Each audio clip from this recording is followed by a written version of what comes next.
साथियों नमस्कार। साथियों, भारत और अमेरिका के बीच में किस तरह से तनातनी बढ़ती चली जा रही है। अमेरिका के ट्रंप किसी मामले में पीछे हटने को तैयार नहीं है। मोदी जी भी कह चुके हैं कि हम भी नहीं झुकेंगे।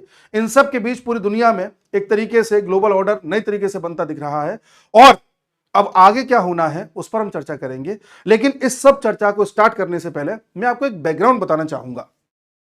आपको याद होगा इस साल की शुरुआत में जब ट्रंप ने कुर्सी संभाली थी, उसके बाद मोदी जी अमेरिका गए थे और अच्छे अच्छे एग्रीमेंट्स करके आए थे।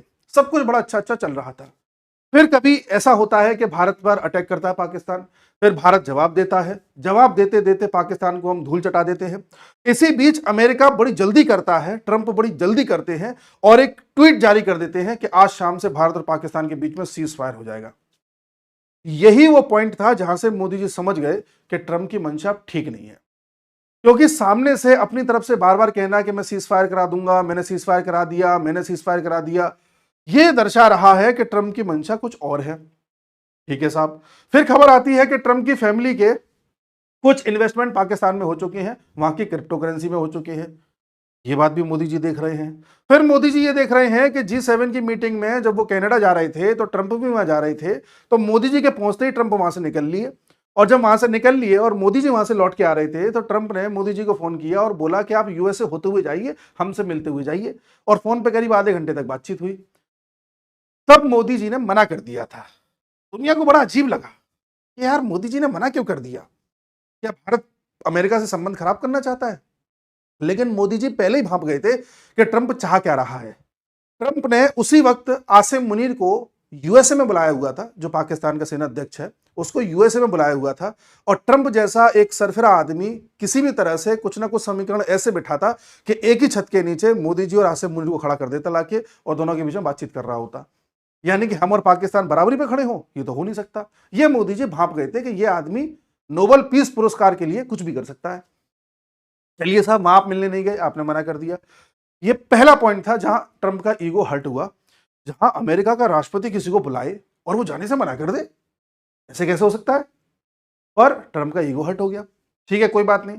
इसी बीच भारत के डेलीगेशंस बार बार यूएसए जा रहे थे और ट्रेड डील करना चाह रहे थे। पीयूष गोयल साहब जा रहे थे बार बार, हाँ साहब हमको डील करनी है, हमसे वो डील करनी है, नेगोशिएशंस हो रहे थे। तब ट्रंप का कहना यह था कि हम भी डील करने को तैयार हैं, लेकिन हम ये चाहते हैं कि भारत अमेरिका से डेयरी प्रोडक्ट खरीदे, दूध दही मक्खन छाछ ये सब खरीदे, और साथ ही भारत हमसे डेयरी के साथ साथ जीएम क्रॉप्स भी ले। अब जीएम क्रॉप्स हम अगर ले लेंगे तो हमारे किसानों का क्या होगा, हमारे किसान जो बीज यूज कर रहे हैं उनका क्या होगा। यहां पर तो खेती को बहुत बड़ा प्रभाव पड़ेगा।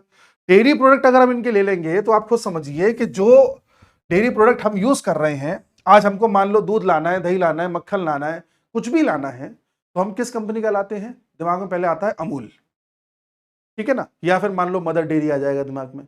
यानी कि कुछ ऐसे ब्रांड्स आते हैं जो अमेरिका के नहीं है। अमूल जैसे भारत का है तो वो ज्यादा दिमाग में रहता है। अमेरिका ये चाहता है कि हम अमूल को भूल जाएं और अमेरिका के किसी ब्रांड की चीज यहां पर हम खरीदना स्टार्ट कर दें और दे दनादन उसी की मोनोपोली पूरे भारत में हो जाए। हम ये नहीं चाहते, क्योंकि अगर ऐसा होगा तो हमारे लोकल ब्रांड पिट जाएंगे। और दूसरी बात यह है कि जो डेयरी प्रोडक्ट ये हमें बेचना चाहते हैं, जो दूध दही मक्खन हमें बेचना चाहते हैं, वो उन गाय और भैंसों के दूध से बना है जिन गाय और भैंसों को ये लोग मांस खिलाते हैं, वो भी गाय का मांस गाय को खिलाते हैं। हम ये कैसे स्वीकार कर लें। तो किसी भी हाल में हम अपने फार्मर्स, अपने पशुपालक और अपने मछुआरों को किसी भी प्रकार का नुकसान नहीं होने देंगे, ऐसी हमारी मंशा है। और यही बात आज मोदी जी ने कही है कि भाई हम कोई भी कीमत चुकाने को तैयार हैं अपने फार्मर्स को बचाने के लिए। मोदी जी ने यह भी कहा आज एक वक्तव्य में, जहां किसानों के एक डेलीगेशन को संबोधित कर रहे थे, मोदी जी ने यह भी कहा कि मैं जानता हूं कि इसकी हो सकता है व्यक्तिगत तौर पर मुझे कीमत चुकानी पड़ जाए, लेकिन मैं चुकाने को तैयार हूं। अपने किसानों का नुकसान नहीं होने दूंगा, अपने पशुपालकों का नुकसान नहीं होने दूंगा और अपने मछुआरों का नुकसान नहीं होने दूंगा। ठीक है साहब। तो पहला पॉइंट क्या था कि मोदी जी ने जाने से मना कर दिया। दूसरा पॉइंट क्या था कि बार बार ट्रंप कहता है मैंने सीज फायर कराया, तो भारत मना करता है कि इसने नहीं कराया। तीसरा पॉइंट क्या है कि भारत ट्रेड डील में जो नेगोशिएशन कर रहा है या अमेरिका जो करना चाह रहा है उस पर भारत मतलब एग्री नहीं हो रहा। भारत अपना फर्म डिसीजन लेके बैठा हुआ है, ये ट्रंप को परेशान किए जा रहा है। और उसके अलावा भी एक बात है जो ट्रंप को बहुत परेशान करती है, वो ये कि भारत ने ट्रंप के लिए नोबेल पीस पुरस्कार की वकालत क्यों नहीं करी, जो कि आसिम मुनीर कर चुका है, पाकिस्तान का सेना अध्यक्ष। तो मतलब ये चाहते हैं कि हम इनके लिए वकालत करें कि इनको नोबेल का शांति पुरस्कार दे दिया जाए। इस बात से भी ये चिढ़े हुए हैं। ठीक है साहब, चिढ़ लीजिए आप।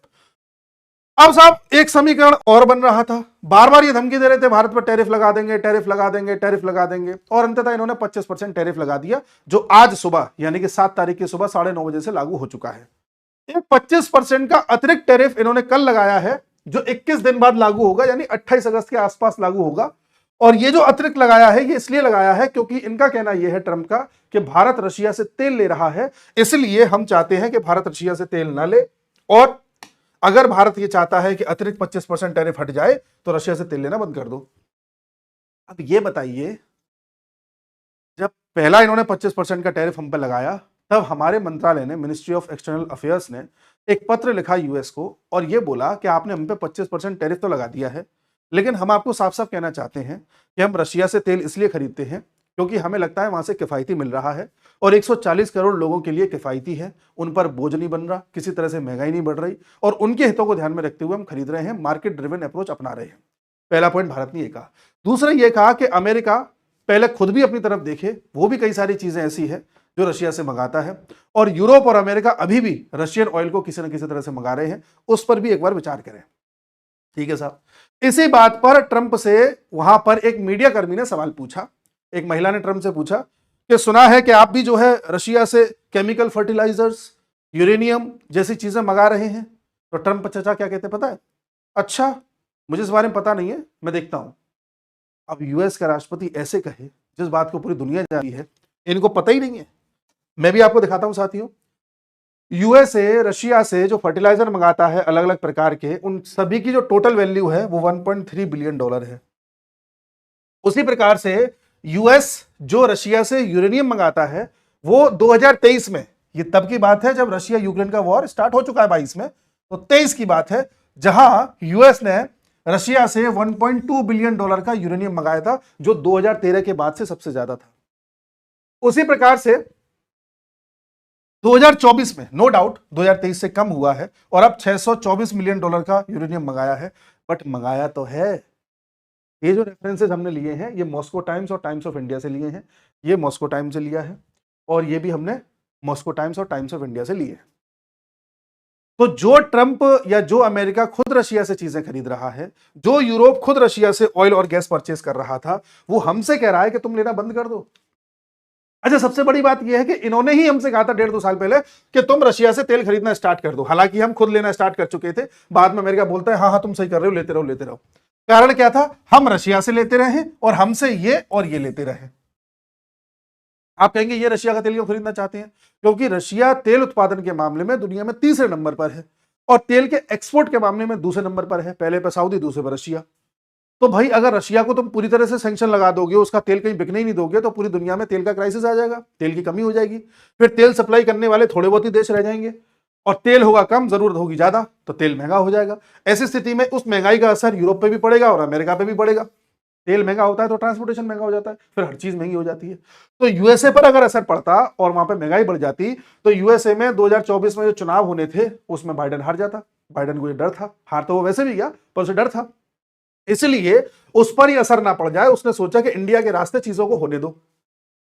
ये दुनिया को बेवकूफ समझते हैं, इन्हें लगता है किसी को कुछ पता ही नहीं चलेगा, और सबको सब पता चल रहा है। अब जब ट्रंप आ गया, ट्रंप को लगता है कि नहीं नहीं मैं अपने हिसाब से अपना अमेरिका बनाऊंगा, मेक अमेरिका ग्रेट अगेन और पता नहीं क्या क्या, तो उसने आधी रात को कह दिया कि भाई भारत तुम रशिया से तेल लेना बंद कर दो। भाई हम क्यों करते हैं? हम क्या तुम्हारे गुलाम हैं पाकिस्तान की तरह? जब तुमने पाकिस्तान को रोटी डाली वो आ गया तुम पर जीभ लपलपाता हुआ, जब रोटी खींची वो बिलबिल आ गया। हम वो देश नहीं है जी। ठीक है, ट्रंप को करने दो जो कर रहा है। अब ट्रंप इस बात से ज्यादा खिंचा गया है कि भाई मैं यार रशिया और यूक्रेन का युद्ध भी नहीं रुकवा पा रहा, मैं यहां पर इजराइल और हमास का युद्ध नहीं रुकवा पा रहा, मैं इंडिया पाकिस्तान के बीच में सीज फायर का दावा करता हूं, कोई मानने को तैयार नहीं है। मैंने कहा था आते कि कनाडा ले लूंगा, ग्रीनलैंड ले लूंगा, वो भी मैं नहीं ले पाया। तो यार मैं करूं तो करूं क्या? परेशान।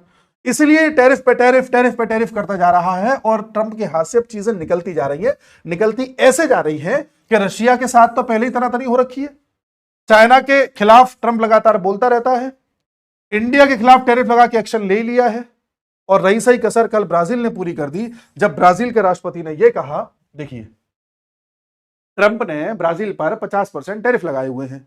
पूरी दुनिया में सबसे ज्यादा टैरिफ दो ही देशों पर है, एक ब्राजील और एक भारत, दोनों पर 50-50% टैरिफ है। उसके अलावा भी कई देशों पर अच्छे खासे टैरिफ हैं, जैसे इराक पर 35% है, स्विट्जरलैंड पर 39% है, कनाडा पर 35% है, लेकिन ब्राजील और इंडिया पर सबसे ज्यादा है 50%। तो ब्राजील पर पहले 50 लगे हुए थे, तो ट्रंप ने वहां के राष्ट्रपति लूला से कहा कि अगर लूला चाहे तो मेरे से बात कर सकते हैं।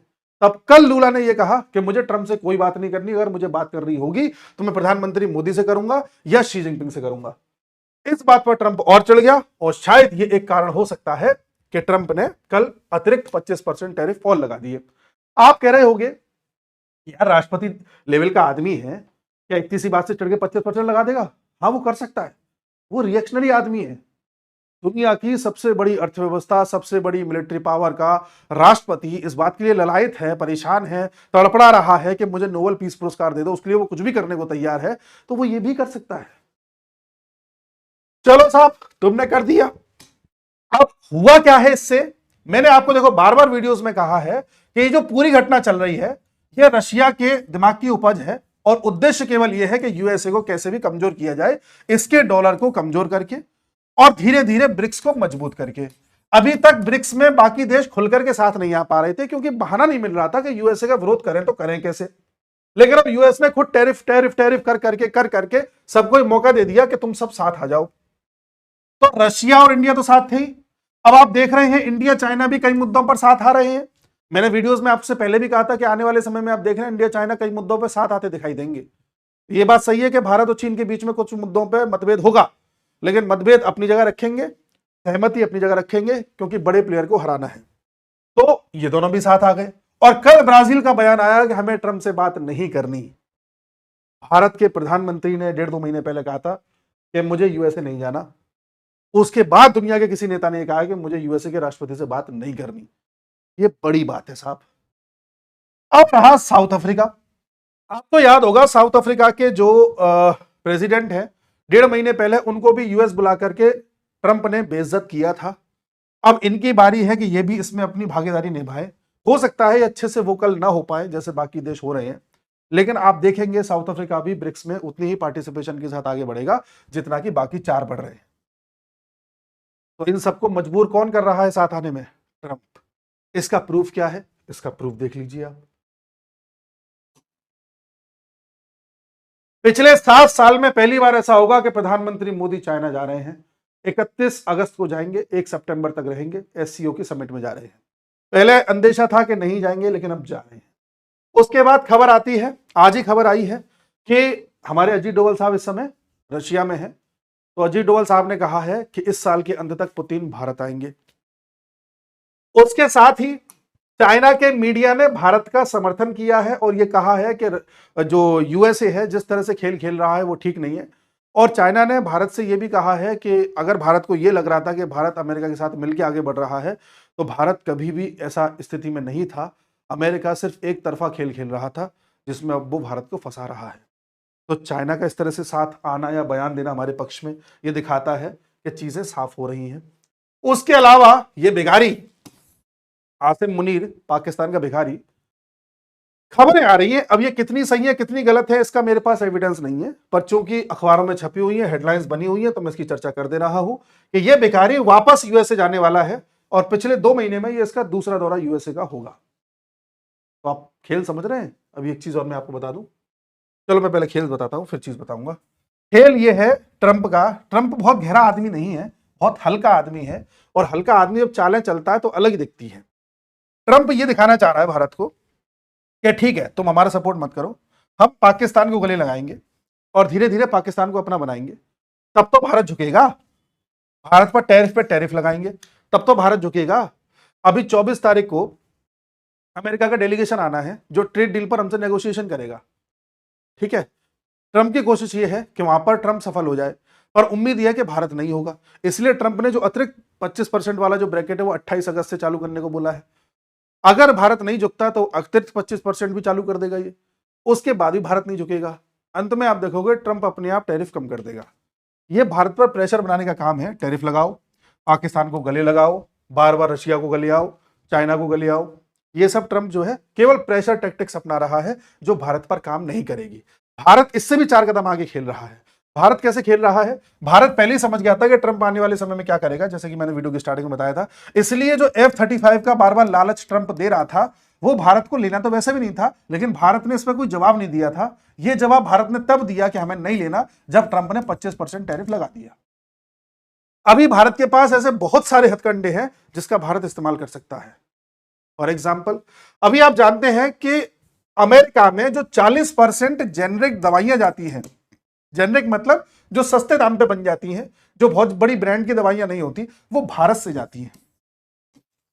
और ट्रंप इतना चालाक है कि उसने हर चीज पर टैरिफ लगा दिया है। दवाइयों पर नहीं लगाया है, स्मार्टफोन्स पर नहीं लगाया है, और जो ऑयल के प्रोडक्ट होते हैं, क्रूड ऑयल के, पेट्रोलियम प्रोडक्ट्स, उन पर नहीं लगाया है, क्योंकि इसे पता है कि इसका विकल्प इसके पास नहीं है। इस पर भी अगर टैरिफ लगा देगा तो ये जो सस्ती दवाइयां इनके लोगों को मिल रही है, इनका इलाज हो रहा है, ये दवाइयां इतनी महंगी हो जाएंगी कि लोग इलाज नहीं करवा पाएंगे अपना। पेट्रोलियम प्रोडक्ट महंगे हो जाएंगे, जो मिल रहे हैं वो महंगाई बढ़ जाएगी पूरे में, और स्मार्टफोन भी महंगे हो जाएंगे। अब अगर भारत चाहे तो इस पॉइंट को लेकर के खेल सकता है। कैसे खेलेगा, सुनिए। भारत में कई ऐसी हॉस्पिटल चेन्स हैं, अस्पताल हैं प्राइवेट, जिसमें अमेरिकन कंपनीज का अच्छा खासा शेयर है। किसी में 51% है, किसी में 71% है, किसी में 25% है, किसी में 40% है। और ये अमेरिकन कंपनीज क्या करती हैं, अस्पतालों पर प्रेशर बनाती है कि हर महीने इतना पैसा कमा के हमें दो। अस्पताल में जो अलग अलग डिपार्टमेंट्स होते हैं, उन सभी को जिम्मेदारी होती है कि आपका इतना टारगेट है, आप कैसे भी करके ये टारगेट पूरा करके दें। इसीलिए आप देखते हो कि प्राइवेट अस्पताल में जो एक डॉक्टर होता है, वो 10 तरह की जांचें लिख देता है। खून भी चेक कराओ, टॉयलेट भी चेक कराओ, मस्तिष्क भी चेक कराओ, 10 चीजें चेक करवा देता है, जिससे कि सबका टारगेट पूरा हो सके। इसी पूरे प्रोसेस की वजह से अमेरिका की कई कंपनीज जो अस्पताल में निवेश की हुई हैं, वो चल रही हैं। भारत को कुछ नहीं करना, बस भारत को यह कहना है, एक बिल पास करना है कि भारत के अस्पतालों में अब विदेशी कंपनियों का स्टेक 25% से ज्यादा नहीं रहेगा। इतने में ही मर जाएंगी अमेरिकी कंपनीज। बट भारत अभी ये खेल नहीं खेलेगा। भारत जानता है कि अमेरिका में ट्रंप का कार्यकाल बहुत ज्यादा लंबा नहीं है। ऐसी चीजें करके भारत रिश्ते और खराब कर लेगा, बहुत ज्यादा खराब कर लेगा। इसलिए भारत वो गलती नहीं करेगा जो और देश कर जाते हैं। आप मालदीव का एग्जाम्पल देखिए, आप बांग्लादेश का एग्जाम्पल देखिए, इन्होंने कितनी बदतमीजियां भारत से करी हैं। मालदीव ने कितनी बदतमीजी करी थी पिछले साल, भारत ने कोई जवाब नहीं दिया, और अब देखो मालदीव खुद झुकता हुआ भारत के सामने आया। भारत को पता है कि किसी नेता के सरफरेपन की वजह से हम कोई ऐसा स्टेप ले दें, ऐसी बात कह दें जिससे रिश्ते हमेशा के लिए खराब हो जाएं, उससे अच्छा यह है कि थोड़ा धैर्य रख के बस चीजें देखते रहो। भारत के पास दूसरा जो विकल्प है वो ये कि भारत अपनी जेनेरिक दवाइयां जो यहां भेज रहा है, उसको यहां भेजने के बजाय अन्य देशों में भेजना स्टार्ट कर दे। आप कहोगे कि तो क्या होगा, अमेरिका खुद बना लेगा ऐसी दवाइयां? नहीं बना पाएगा। स्पेशलिस्ट यानी कि विशेषज्ञों का कहना ऐसा है कि अगर अमेरिका खुद बनाना चाहे फार्मा इंडस्ट्री में इस तरह के जो जेनेरिक दवाइयां बनाना चाहे, या अमेरिका इन दवाइयों पर भी टैरिफ लगा देता है, तो ये टैरिफ अमेरिका पर ही भारी पड़ जाएंगे, क्योंकि वहां पर इस तरह की दवाइयां बनाने में अभी अमेरिका को कम से कम 3 से 5 साल तक लगेंगे, उस स्केल पर बनाने में जिस स्केल पर इंडिया बनाता है। जेनेरिक दवाइयों के मामले में दुनिया में नंबर 1 प्रोडक्शन है इंडिया का। तो हम अगर नस दबाना चाहें यूएस की, तो कई तरीके से दबा सकते हैं, और उसमें फिर बात बहुत ज्यादा बिगड़ जाएगी। इसलिए जियोपॉलिटिक्स में कुछ चीजें समय पर छोड़ी जाती हैं, क्योंकि जब नेता पप्पू होते हैं तो नेता खुद ऐसी गलती करते हैं कि अपने देश का बंटाधार कर लेते हैं। चाहे वो पप्पू नेता कनाडा के रहे हो, चाहे पाकिस्तान के रहे हो, चाहे बांग्लादेश के रहे हो, चाहे मालदीव्स के रहे हो, या वर्तमान में यूएस के रहे हो। इसलिए कहा जाता है कि भारत में कभी भी किसी पप्पू को मत ले आना, वरना वही हाल कर देगा जो यूएस का होना है। अब यूएस ने जो टैरिफ लगा दिए हैं, इन टैरिफ से क्या होगा? इन टैरिफ से ये होगा कि जितनी भी चीजें यूएस में बाहर से आती हैं, क्योंकि हर देश पे लगाया हुआ है, तो जो भी चीजें दूसरे देशों से यूएस में आती हैं, हर किसी के दाम बढ़ जाएंगे। बढ़े हुए दाम किसे अपनी जेब से चुकाने पड़ेंगे? यूएस के नागरिक को चुकाने पड़ेंगे। अपने आप महंगाई आ जाएगी, यूएस अपने आप रिसेशन में जाएगा, और इतनी जल्दी रातों रात प्रोडक्शन कर नहीं सकता कि बाकी देशों का विकल्प तैयार कर सके। उसमें भी कम से कम 10, 12, 15 साल लग जाएंगे उसे। तो इसी ऐसी स्थिति में ट्रंप ने पूरा इंतजाम कर दिया है कि अगले 2-2.5 साल में जब तक ट्रंप रहेंगे, तब तक यूएस का इतना बंटाधार कर देंगे कि डॉलर अपने आप कमजोर होने लगेगा, और जो डी डॉलराइजेशन की संकल्पना है वो काफी हद तक दुनिया को दिखने लगेगी और सतह पर आ जाएगी। तो ये पूरा खेल चल रहा है। देखने में मजा आएगा कि अब ट्रंप क्या करते हैं। कोई पता नहीं सुबह क्या कहते हैं, शाम को क्या कहते हैं। ये बड़े ही रोमांचक तरह के व्यक्ति हैं। मिलते हैं अगले वीडियो में, तब तक के लिए नमस्कार।